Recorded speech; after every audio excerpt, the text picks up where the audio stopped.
આજના વિડીયોમાં એવા ઉપયોગી આઈડિયા શેર કર્યા છે કે તમારા ઘણા બધા નાના મોટા પ્રોબ્લેમ દૂર થઈ જશે, તમારી સમય અને મહેનત પણ બચશે. તો ચાલો વિડીયોને સ્ટાર્ટ કરીએ.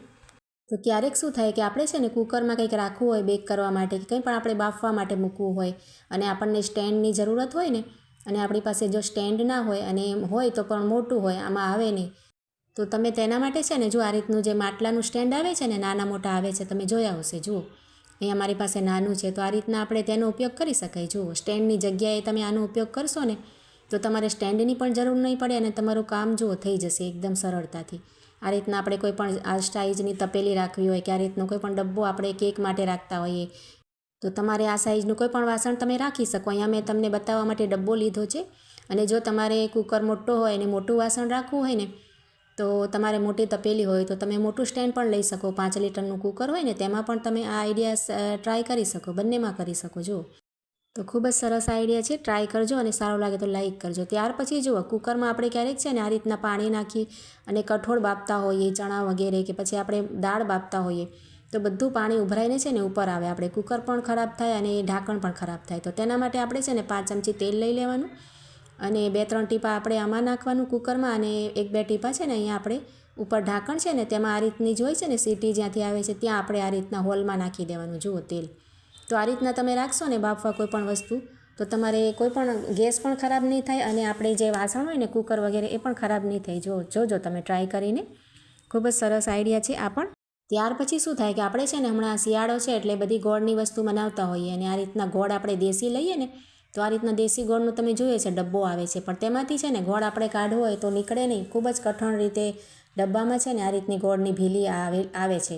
તો તેના માટે શું કરવાનું, તેને કાઢવા માટે સરળતાથી છે ને તમારે આ રીતે ગેસ ઉપર કોઈ પણ કડાઈમાં અડધો ગ્લાસ પાણી નાખી અને તાપ આપણે ગેસ ધીમો એકદમ રાખવાનો, વધારે ફૂલ નથી રાખવાનું, અને આ રીતે ડબ્બાને ફેરવતા રહેવાનું. જો આપણે રાખી નથી દેવાનું ગરમ પાણીમાં, આ રીતે ફેરવતા રહેવાનું, એટલે બધી બાજુથી છે ને ગોળ છૂટો પડી જશે. આપણે જે ભીલી હશે ને એકદમ નરમ થઈ જશે તમારે. જો આ રીતે 2-3 મિનિટ જ કરવાનું છે, વધારે નથી કરવાનું.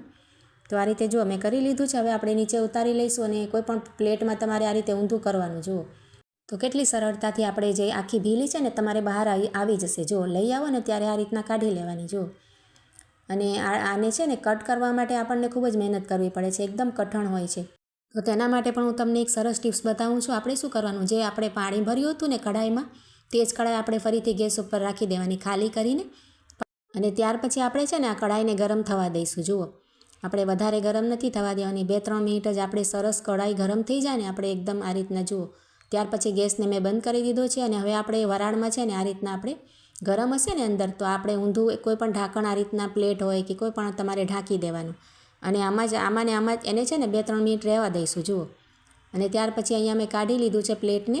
હવે આપણે એક પ્લેટ લઈ લઈશું અને તેમાં ગોળને તમે કટ કરશો ને આ રીતે રાખ્યા પછી, તો તમારે ખૂબ જ સરળતાથી આખો ગોળ તમારે કપાઈ જશે. જુઓ, તમારી મહેનત ને સમય બંને બચશે અને તમને વાર પણ નહીં લાગે આ રીતે કટ કરતાં. તો ખૂબ જ સરસ આઈડિયા છે, તમે આ રીતે ટ્રાય કરીને જોજો.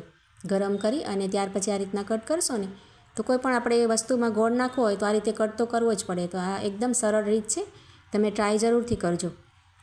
ત્યાર પછી જો આ રીતના આપણે જે મિક્સરનું નાનું જાર હોય છે ને, તેનું આપણે કિચનમાં ખૂબ જ વપરાશ થતો હોય ને, મસાલા વગેરે પીસીએ, ચટણી આપણે લાલ કે લીલી આપણે પીસતા હોઈએ, તો તેમાં છે ને આ રીતના હળદરવાળા દાગ થઈ જાય. જો પીળાશ એકદમ આવી જશે. આપણે લાલ ચટણી લસણવાળી પીસીએ છીએ ને, તેનાથી તો એકદમ તેનો જે કલર હોય છે ને ચમક આખી જતી રહે છે. તો તેના માટે આપણે શું કરવાનું, જો આપણે 1 ચમચી જેટલું મીઠું તેમાં નાખી દેવાનું, અને ત્યાર પછી છે ને આ રીતના આપણી પાસે સિલ્વર ફોઇલ પેપર હોય ને તે નખાય. મારી પાસે નહોતા, તો આ રીતના દવાના કાગળ હોય છે ને, ખાલી પાઉચ, આપણે ખાલી પેકેટ હોય છે ને દવાના, તેના કટકા આ રીતે નાખી દેવાના, અને જરાક અમથું પાણી આપણે નાખી દેવાનું. જો આ રીતે, અને ત્યાર પછી આપણે મિક્સરમાં રાખી અને તેને ફેરવી લેવાનું. આપણે 2-3 આટા આ રીતના ફેરવી લેવાના. જુઓ,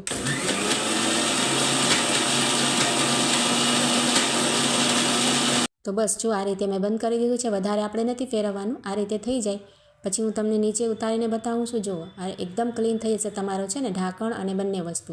હવે આપણે એને વોશ કરી લઈશું. જુઓ આ રીતે, તો કેટલી ચમક આવી જશે. તમે પહેલાં જોયું હતું ને, એકદમ પીળાશ પડતું જે હતું ને, તે બધા જે ડાઘ હતા ને મસાલાના, એ બધા નીકળી પણ જશે, અને મીઠું નાખવાથી આપણી જે આ બ્લેડ હશે ને અંદર, એ પણ સરસ ચાલવા માંડશે. એકદમ તમારે છે ને શાર્પ થઈ જશે એની બ્લેડ. તો જ્યારે પણ આ રીતના થઈ જાય ને પીળાશ પડતું, તો તમે આ ટ્રાય કરી શકો. તેમાં તમે ચાની જે ભૂકી આવે છે ને, ચા બનાવ્યા બાદ જે નીકળે છે, તે પણ નાખી શકો. તો આજના આઈડિયા સારા લાગ્યા તો લાઇક કમેન્ટ જરૂર કરજો.